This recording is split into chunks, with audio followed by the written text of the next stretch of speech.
اللہ رب العزت جو پوری کائنات کا رزاق حقیقی ہے، اسے کسی چیز کی کمی نہیں ہے۔ یہ روزے جو فرض کیے گئے خزانے میں بچت کے لیے نہیں، بلکہ ہمارے جسموں کی اور ہماری روحوں کی اصلاح کے لیے، ہماری روحوں کی اصلاح اور جسموں کی اصلاح کے لیے ہمیں تقویٰ ملے۔ میں آپ کو بتاتا ہوں، ایک سوال میں آپ سے پوچھتا ہوں، آج رمضان میں یہ بہت ضروری ہے، کیونکہ رمضان ہونے کے بعد بھی سب کو پتا ہے کہ چاند دکھتے ہی اللہ شیطانوں کو قید کر لیتا ہے، یہ سب کو پتا ہے۔ حدیث پاک میں بھی سرکش جنات اور شیطان دونوں قید ہو جاتے ہیں، ان کو قید کر دیا جاتا ہے، جب تک چاند نہیں دکھے گا یہ نہیں آئیں گے۔ لیکن جو 11 مہینے ہم بلیم ڈالتے تھے شیطان پر کہ ہم سے برائیاں ہو گئی، گناہ ہو گئی، کیوں؟ ارے شیطان ایسا کرا دیا، شیطان ویسا کرا دیا۔ اب رمضان میں کون کرا رہا ہے؟ شیطان تو ہے نہیں، پھر فجر میں سوتا کیوں ہے؟ بغیر نماز پڑھے ٹانگ پھیلائے ویسی نماز قضا کر رہے ہیں۔ کون سا شیطان تمہیں سلایا؟ ابھی تو شیطان ہے نہیں۔ ابھی بھی بہت سارے لوگ چوری کا کھانا نہیں چھوڑتے، بہت سارے لوگ جھوٹ، دغا، غیبت یہ رمضان میں بھی نہیں چھوڑتے ہیں۔ تو یہ ان کو کون سا شیطان کروا رہا ہے؟ کون سا شیطان یہ برائیاں کرواتا ہے؟ اس کے جواب کے لیے ایک چیز سمجھنا ضروری ہے۔ یہ بات تو مشہور ہے کہ ساری برائیاں شیطان کرواتا ہے، ابلیس کرواتا ہے نا؟ لیکن آپ کو وہ واقعہ معلوم ہے جب آدم علیہ السلام کو اللہ تعالیٰ نے پیدا کیا اور سارے فرشتوں سے کہا کہ سجدہ کرو، کل ہی کی تفسیر میں نے عرض کیا، اس میں ابلیس بھی تھا۔ ابلیس بھی اس وقت بہکا ہوا نہیں تھا، گمراہ نہیں تھا، وہ اچھا تھا۔ ابلیس تو بہت عبادت کرنے والا تھا اللہ تعالیٰ کی، تو اس نے اللہ کے حکم کو ٹال کر آدم کو سجدہ نہیں کیا، غرور میں کھڑا رہا، نافرمانی کیا۔ تو اب میں یہ سوال کرتا ہوں کہ ہر ایک کو گمراہ کرنے والا شیطان ہے، تو شیطان کو کس نے گمراہ کیا تھا؟ اس کو کس نے روکا سجدہ مت کرنا آدم کو؟ کوئی ہے بہکانے والا؟ ارے وہ تو پہلا ابلیس ہے، اس سے پہلے تو کوئی ابلیس تھا ہی نہیں، اس سے پہلے تو کوئی شیطان تھا ہی نہیں۔ شیطان کو کس نے روکا کہ تو بڑا ہے، تو بلند ذات والا ہے، آدم مٹی سے بنا ہے؟ یہ خیال کس نے ڈالا؟ کون سا شیطان تھا اس سے پہلے؟ یہی بات سمجھنے کی ہے۔ محدثین نے مفسرین نے فرمایا، ابلیس کو جس چیز نے سجدہ کرنے سے روکا وہ نفس امارہ ہے، وہ نفس ہے جو آج بھی تمہارے ساتھ ہے۔ ہاں، شیطان تو قید ہو جاتا ہے رمضان کے شروع ہوتے ہی، لیکن نفس تو ساتھ میں رہتا ہے۔ اب پتہ چلا کہ رمضان میں جو کچھ بھی غلطیاں یا کوتاہیاں یا گناہ کچھ لوگوں سے سرزد ہوتے ہیں تو یہ نفس کے پجاری ہیں، نفس ان کے ساتھ ہے، یہ نفس کی غلامی میں آ گئے اور نفس کے شکار ہو گئے۔ اسی لیے قرآن میں اللہ تعالیٰ نے اپنے رسول سے بھی یہ فرمایا، اَرَأَيْتَ مَنِ اتَّخَذَ إِلَٰهَهُ هَوَاهُ أَفَأَنْتَ تَكُونُ عَلَيْهِ وَكِيلًا۔ اے رسول، کیا آپ نہیں دیکھتے کچھ لوگ ایسے ہیں جنہوں نے اپنے نفسانی خواہشات کو اپنا خدا بنا لیا ہے، اپنی خواہشات کو اپنا خدا بنا لیا ہے۔ اے رسول، کیا آپ ایسوں کی سفارش کریں گے، ایسے لوگوں کی وکالت کریں گے؟ یعنی رب تبارک و تعالیٰ نے فرمایا کچھ لوگ وہ ہیں جو اپنی خواہشات کی پوجا میں ہیں۔ کیا مطلب خواہشات کی پوجا؟ کیا مطلب ہے اپنے خواہشات کے پیچھے چلنا؟ مطلب یہی ہے کہ جو دل میں آیا اس بندے نے یہ سوچ لیا اسے کرنا ہی ہے مجھے، یہ خواہشات کے پیچھے چل رہا ہے۔ ہاں، تمہیں آرام کی فکر ہوئی، تم نے خدا کے فرمان کو ٹال دیا لیکن اپنی نفس کی سن لیا۔ اللہ تبارک و تعالیٰ کا حکم کچھ اور ہے لیکن تمہاری طبیعت کچھ اور چاہ رہی ہے۔ رب تبارک و تعالیٰ کا حکم تھا صبح صبح تمہیں اپنے گھر بلا رہا تھا، لیکن تم نے اس کی نہیں سنی، اپنے من کی سنی، اپنے نفس کی۔ تو یہی تو ہوا نفس کی پوجا، یہی ہے نفس کی عبادت، نفس کی پرستش۔ جس کو قرآن میں کہا گیا ہے کہ کچھ لوگ ایسے ہیں جنہوں نے اپنی خواہشات کو خدا بنا لیا ہے. یہ نفس امارہ جس کے بھی اوپر حاوی ہو جاتا ہے، اچھے اچھوں کو یہ ان کا تقوی بھسم کر دیتا ہے، ایمان سے بھی دور کر جاتا ہے. اس لیے میرے عزیزو، میں جو عرض کرنے جا رہا ہوں وہ یہ ہے کہ ہمارے لیے زندگی میں سب سے بڑا چیلنج اپنے نفس امارہ سے لڑنا. آپ کو پتا ہے رسول پاک صلی اللہ تعالیٰ علیہ وسلم ایک جہاد سے جب واپس مدینے تشریف لا رہے تھے، وہ جہاد بہت سخت تھا، صحابہ زخمی تھے، بہت گھماسان کی لڑائی ہوئی تھی، لیکن جب واپس مدینے آ رہے تھے تو میرے آقا نے ایک جملہ فرمایا تھا، رجعنا من الجہاد الاصغر الى الجہاد الاکبر. اے میرے صحابہ، ہم چھوٹے جہاد سے بڑے جہاد کی طرف جا رہے ہیں. صحابہ نے پوچھا اس سے بڑا جہاد اب کون سا ہے یا رسول اللہ؟ میرے آقا صلی اللہ علیہ وسلم فرماتے ہیں، اے میرے صحابہ، اپنے نفس سے لڑنا اب یہ بڑا جہاد ہے. نفس سے لڑنا بڑا جہاد ہے. میرے عزیزو، یہ خواہشات کو ہی ختم کرنا ہو، اس نفس کو اگر کنٹرول میں لانا ہو تو کیا کرو گے؟ نفس امارہ سب کے پاس ہے. قرآن میں مولا فرماتا ہے وَمَا أُبَرِّئُ نَفْسِي إِنَّ النَّفْسَ لَأَمَّارَةٌ بِالسُّوءِ إِلَّا مَا رَحِمَ رَبِّي. کوئی اپنے نفس سے بچ نہیں پائے گا سوائے وہ شخص جس پر میرا رب رحم فرمائے. اللہ کا رحم جس پر ہو گیا وہ اپنے نفس سے بچ جائے گا. میں آپ کو ایک دعا بتاتا ہوں. حضور پاک صلی اللہ علیہ وسلم اگر دعا کرتے تھے تو اس سے آپ کو اندازہ ہو جائے گا کہ یہ کتنی امپورٹنٹ چیز میں آپ کے سامنے کہہ جا رہا ہوں. کون سی؟ حضور جب دعا کرتے تھے تو یوں کہتے تھے اللہ کی بارگاہ میں، اللہم لا تکلنی الی نفسی طرفۃ عین. اے اللہ تو مجھے میرے نفس کے حوالے ایک منٹ کے لیے بھی مت دینا، تو اپنی حفاظت میں رکھ. حضور جب یہ دعا کرتے تھے کہ مجھے میرے نفس کے حوالے ایک منٹ کے لیے، طرفۃ عین کہتے ہیں پلک جھپکنے کے برابر، اتنے ٹائم کے لیے بھی اے اللہ تو مجھے میرے نفس کے حوالے مت کرنا، تو اپنی حفاظت میں رکھ. سید الانبیاء جب یہ دعا کرتے ہیں تو اندازہ کرو اے مومنو، نفس کی تباہ کاریاں کیا کیا ہیں. یہ کتنوں کو ہلاک کر دیتا ہے، کتنوں کا عمل ضائع کرتا ہے، کتنوں کا ایمان ختم کرتا ہے. اب میں جو بات کہہ رہا ہوں وہ یہ توجہ سے سنو. یہ نفس امارہ جس نے شیطان کو بھی گمراہ کیا، شیطان کو بھی بہکا دیا، یہ نفس آدم کو سجدہ نہ کرنے کا جو غرور پیدا کیا، یہی نفس امارہ تھا. اس نفس امارہ کو اگر کوئی کنٹرول کرا سکتا ہے تو وہ ماہ رمضان المبارک. بس یہی ہے رمضان کی فضیلت. رمضان المبارک اس لیے تمہیں دیا گیا کہ بڑی بڑی طاقتیں تمہارے نفس کو قابو میں نہیں کر پائیں گی، لیکن رمضان کے روزے تمہیں کنٹرول میں لے آئیں گے، کنٹرول میں لائیں گے. اب سمجھ میں آیا کہ روزے کیوں رکھائے جا رہے ہیں؟ ارے گرمیوں کی شدت ہے، ادھر حلق سوکھا جا رہا ہے، پیٹ پیٹ سے لگ جاتا ہے. ان لوگوں کو پوچھو روزہ کیسا ہوتا ہے جو مزدوری کرتے ہیں، ان لوگوں سے پوچھو جو دن بھر کام کاج کرتے ہیں.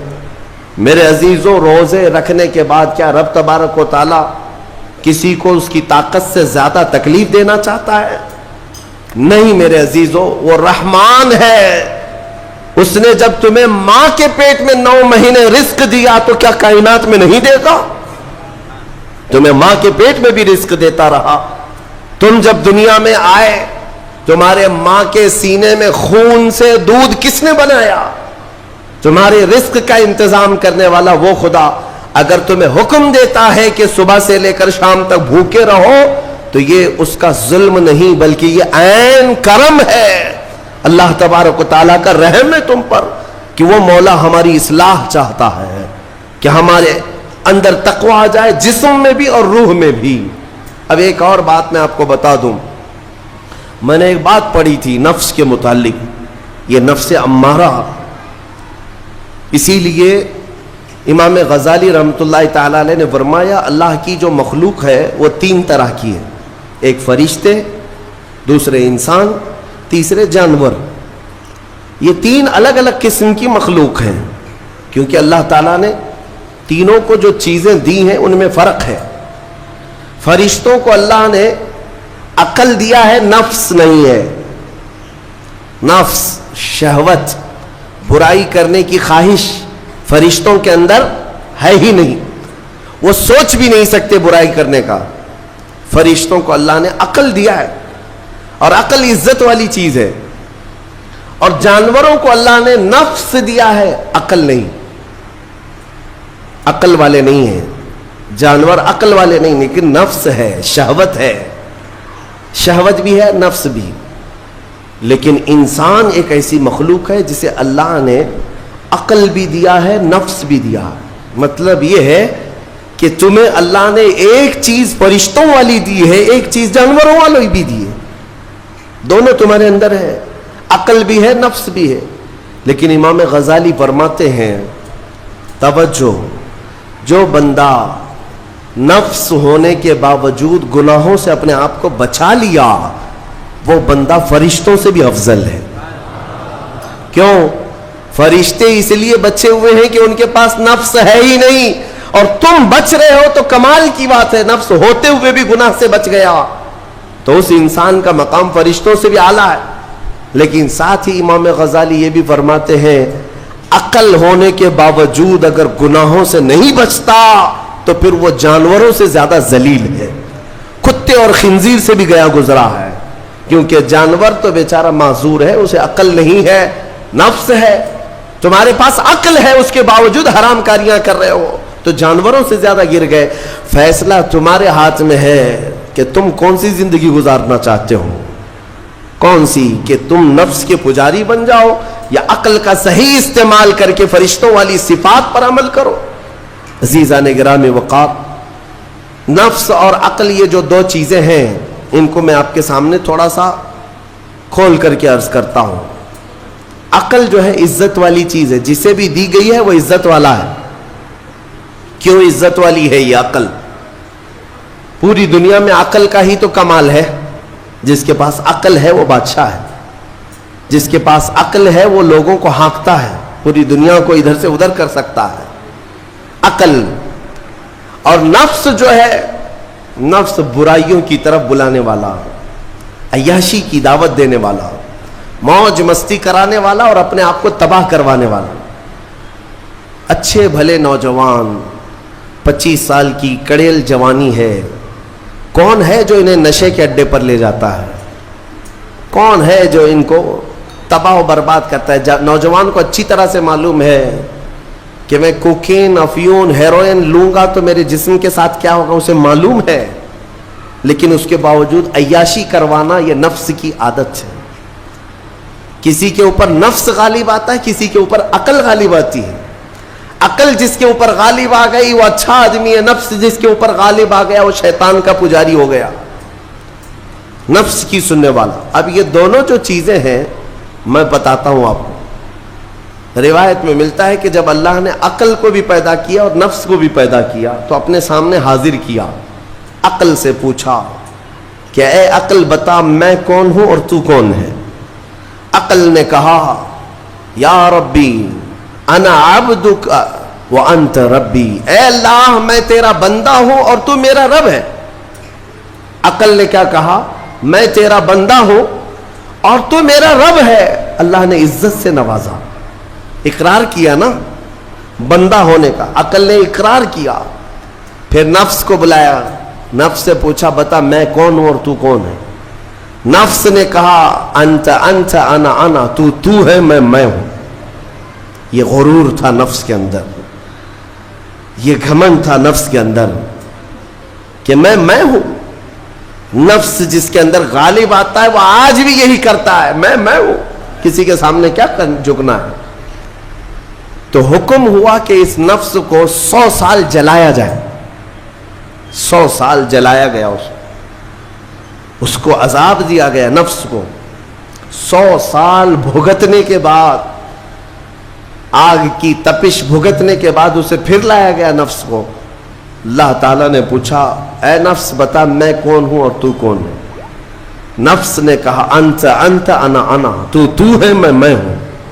غرور نہیں ٹوٹا، گھمنڈ نہیں ٹوٹا، حکم ہوا اللہ کی طرف سے فرشتوں کو، اس نفس کو اب 100 سال تک بھوکا اور پیاسا رکھا جائے، کوئی چیز نہ دی جائے۔ اسے سخت سزا دی گئی، بھوک اور پیاس کی نفس کو کوئی چیز نہیں دی گئی۔ 100 سال کے بعد پھر اس کو حاضر کیا گیا، پوچھا گیا بتا کون ہوں میں؟ نفس نے کہا اے اللہ تو میرا خدا ہے، میں تیرا بندہ ہوں۔ فرمایا بزرگوں نے کہ نفس کو اگر کوئی جھکا سکتا ہے تو وہ بھوک ہے، اسی لیے مولا نے رمضان کے روزے تم پر فرض فرمایا۔ نفس کو جھکا سکتے ہو، نفس کو کنٹرول میں لا سکتے ہو تو بھوک کے ذریعے سے۔ ہاں یہ بھوک اور پیاس یوں ہی نہیں دی گئی ہے۔ دنیا اگر سمجھتی ہو کہ مسلمانوں کو یہ بھوکا اور پیاسا رکھوایا جا رہا ہے تو انہیں کیا خبر ہے کہ روح کسے کہتے ہیں، نفس کسے کہتے ہیں؟ جو آلریڈی غلاظت میں پڑے ہوئے انہیں کیا سمجھ ہے؟ لیکن الحمدللہ ہمارا تصور ہے آخرت کا، ہمارے ہاں تصور ہے جنت کا، ہمارے ہاں تصور ہے جہنم کا، اللہ کی بارگاہ میں حساب کا۔ اس لیے ضروری یہ بن پڑتا ہے کہ ہم اپنی دنیا میں ہی اصلاح کریں۔ میرے عزیزوں، اس نفس کی جو تباہ کاریاں ہیں اس سے بچنا ہر نوجوان کے لیے آج ضروری ہے۔ تم روزوں کو ہلکے میں مت لو۔ اس سے پہلے بھی میں کہا کرتا تھا، آج پھر سے میں ریپیٹ آپ کے سامنے کہتا ہوں، مسلمان کے لیے روزے جو فرض کیے گئے آپشنلی نہیں ہے میرے عزیز، یہ آپشنلی نہیں ہے، اختیاری نہیں ہے، جسے چاہے وہ رکھے جسے چاہے وہ چھوڑے۔ ہاں ہمارے ہاں معاشرہ ایسے ہی ہے نا، ہاں صبح اٹھ کر کے لوگ پوچھتے رہتے ہیں روزہ ہے، روزہ ہے؟ کیوں پوچھ رہے ہو روزہ ہے؟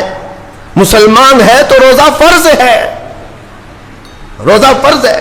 اگر میں آپ کو پوچھوں اچھا لگے گا؟ انسان ہو اچھا لگے گا، سامنے دکھ تو رہا ہے انسان ہے، پھر کیا پوچھنا ہے؟ مسلمان کے لیے روزہ ایسا ضروری ہے جیسے اس کے لیے انسان ہونا ضروری ہے۔ وہ روزے چھوڑتا کیوں؟ ہاں چند ہی چیزیں ہیں جہاں تخفیف دی گئی ہے شریعت میں، وہ سفر ہے یا مرض ہے، ایسا مرض کہ جس سے وہ نہیں برداشت کر پاتا، اس میں اللہ تعالیٰ نے اسے چھوٹ دی ہے، رخصت دی ہے، یا حاملہ عورت ہے، یا دودھ پلانے والی عورت ہے، یا پھر اب بہت سارے لوگ ایسے ہیں جو ہٹے کٹے ہیں، تندرست ہیں، توانا ہیں، روزے چھوڑے ہوئے ہیں۔ میرے عزیز، سب ہونے کے بعد اگر روزہ چھوڑنے کی کسی کو رخصت ہے نا تو وہ صرف ان عورتوں کو جن کی ماہواری آتی ہے مہینے میں یا بچے کے بعد، حیض و نفاس والی عورتوں کے لیے روزہ نہیں ہے۔ تو میں ان لوگوں سے پوچھتا ہوں کیا تمہاری بھی ایسی کیفیت ہے جو تم روزہ چھوڑے گھوم رہے ہو؟ ناپاک ہو؟ ناپاکی آئی ہے؟ نہیں ہے تو پھر کیوں روزہ چھوڑتے ہو؟ ایک روزے کو چھوڑنے کی سزا حدیث میں بتائی گئی 900 سال دوزخ میں رکھا جائے گا۔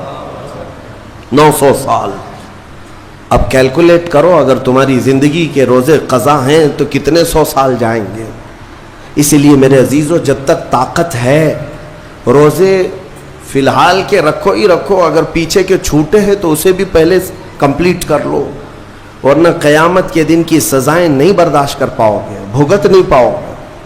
یہ ہم جو بار بار کہتے ہیں آپ کے روزہ رکھنے سے میرا کیا ہے، ہم تنبیہ صرف اس لیے کرتے ہیں کہ قیامت کے دن اللہ تعالیٰ کے عذاب میں گرفتار نہ ہو جاؤ، عذاب میں گرفتار نہ ہو جاؤ۔ اور ہمارے بزرگوں نے ہمیں تعلیم دی ہے کہ اللہ تعالیٰ جب 11 مہینے کھلاتا پلاتا ہے اور وہی مولا ایک مہینہ اگر حکم دے تو یہ کس قدر بندے کی ناانصافی ہے کہ اپنے مولا کے حکم کو پیٹ پیچھے ڈالتا ہے اور پھر کھاتا پیتا رہتا ہے۔ کیا اسے اپنے رحمان کی رضا کی اتنی بھی فکر نہیں ہے کہ یہ میرے مولا کی رضا ہے روزہ؟ اسی لیے تو اس مولا نے فرمایا روزہ میرے لیے ہے اور اس کی جزا کچھ نہیں، میں خود بندے کا ہو جاؤں گا۔ الصوم لی وانا اجزا بہ، اور ایک حدیث میں عجزی بھی پڑھا گیا، یعنی روزہ میرے لیے ہے اور میں ہی اس کی جزا ہوں، میں ہی اس کی جزا ہوں۔ مطلب یہ ہے کہ دوسرے اعمال کی جزا میں جنت ہے، محلات ہے، الگ الگ ثواب ہے، لیکن روزے کے متعلق مولا نے فرمایا میں خود ہی اس کی جزا ہوں۔ تجھ سے تجھی کو مانگ کر مانگ لی ساری کائنات، جس کا خدا ہو گیا اس کی ساری کائنات۔ میرے عزیزوں، اللہ تبارک و تعالیٰ اگر کسی بندے کا ہے تو پھر اس کے کیا کہنے۔ اچھا، ایک اور اس میں حکمت یہ ہے، روزہ جو رکھا جاتا ہے یہ بندے اور اللہ کے بیچ کا راز ہے، دوسرے کسی کو پتہ نہیں۔ میرا روزہ آپ کو نہیں معلوم، آپ کا روزہ مجھے نہیں معلوم۔ چہرہ دیکھ کر کے کچھ بھی کہا جا سکتا ہے۔ ہاں، چہرہ دیکھ کر کسی کا روزہ پتہ چلے گا۔ آپ کل سحری کر کے نیت کر کے روزے سے آئے ہیں، کسی کی پیشانی پہ تو لکھا نہیں ہے کہ یہ روزے دار ہے۔ آپ نے کہا، آپ نے مان لیا، لیکن حقیقت کیا ہے یہ تم جانو گے، اللہ ہی جانے۔ بہت سارے تمہارے پاس موقع ایسے آتے ہیں جب ایک ایک گھونٹ نگل سکتے ہو، وضو کے بیچ میں، غسل کے بیچ میں، جب کوئی نہ دیکھ رہا ہو تب چٹکیاں لے کر اندر ڈال سکتے ہو، کوئی نہ دیکھ رہا ہو۔ لیکن بندے اور مولا کے درمیان کا ایک راز ہے روزہ۔ اسی وجہ سے ایک حدیث میں ملتا ہے، قیامت کے دن جب ایمان والوں کو جمع کیا جائے گا اور جن کی بخشش ہو جائے گی تو ان میں ایک جماعت ایسی ہوگی جو جنت کی طرف اڑتے ہوئے جا رہے ہوں گے اور جنت میں پہنچ جائیں گے، کسی کو نظر نہیں آئیں گے، بہت تیزی سے وہ جنت پہنچ چکے ہوں گے۔ باب الریان ایک دروازہ ہے جو صرف روزے داروں کے لیے، جن کے روزے اللہ کی بارگاہ میں پسند آ گئے، وہ دروازہ صرف ان کے لیے، وہاں پہنچ چکے ہوں گے۔ بہت سارے اہل اللہ، بڑے بڑے مقامات والے وہاں موجود ہوں گے، پوچھیں گے تم کہاں سے آئے، کون سے راستے سے آئے؟ نہ وہاں نظر آئے، نہ راستے میں نظر آئے، یہاں کیسے پہنچے؟ تو وہ کہیں گے کہ اللہ تبارک و تعالیٰ نے ہمیں روزوں کی وجہ سے یہ مقام دیا۔ رب تعالیٰ کی طرف سے ارشاد ہوتا ہے کہ ان بندوں نے دنیا میں جو روزہ رکھا تھا وہ سب سے چھپا ہوا تھا، کسی کو پتہ نہیں تھا روزہ ہے یا نہیں، اس لیے جب میں نے ان کے روزے قبول کیے تو سب سے چھپا کر انہیں جنت کی طرف بھیج دیا۔ وہاں پر بھی یہ جزا دی گئی۔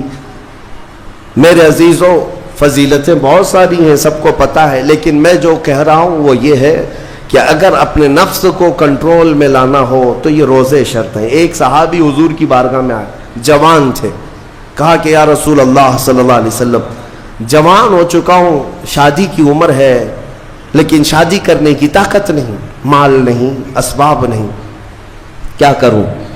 شادی نہ کریں تو گناہوں کی طرف چلے جائیں، خواہشات ہیں انسان کی۔ تو جانتے ہیں میرے آقا صلی اللہ تعالی علیہ وسلم نے کیا فرمایا کہ اگر استطاعت ہے تو شادی کر لے، ورنہ روزہ رکھ لے۔ شادی کے بدل ڈائریکٹ کون سی چیز؟ روزہ۔ فرمایا اس لیے کہ روزہ تمہاری شہوت کو ختم کرتا ہے، تمہارے اندر صبر قائم کرتا ہے۔ عزیزان گرامی، حدیث پاک کا یہ مفہوم میں آپ کے سامنے رکھ رہا ہوں۔ تربیت میں میرے آقا نے ان نوجوانوں سے کہا جن کی شہوت غالب ہے، جو گناہوں کی طرف زیادہ جا سکتے ہیں، ان کے لیے فرمایا گیا وہ روزہ رکھیں، کنٹرول میں رہیں گے۔ صرف رمضان کا ہی نہیں، سال میں اور بھی دنوں میں روزہ رکھو تاکہ تمہارا نفس قابو میں رہے، کنٹرول میں رہے۔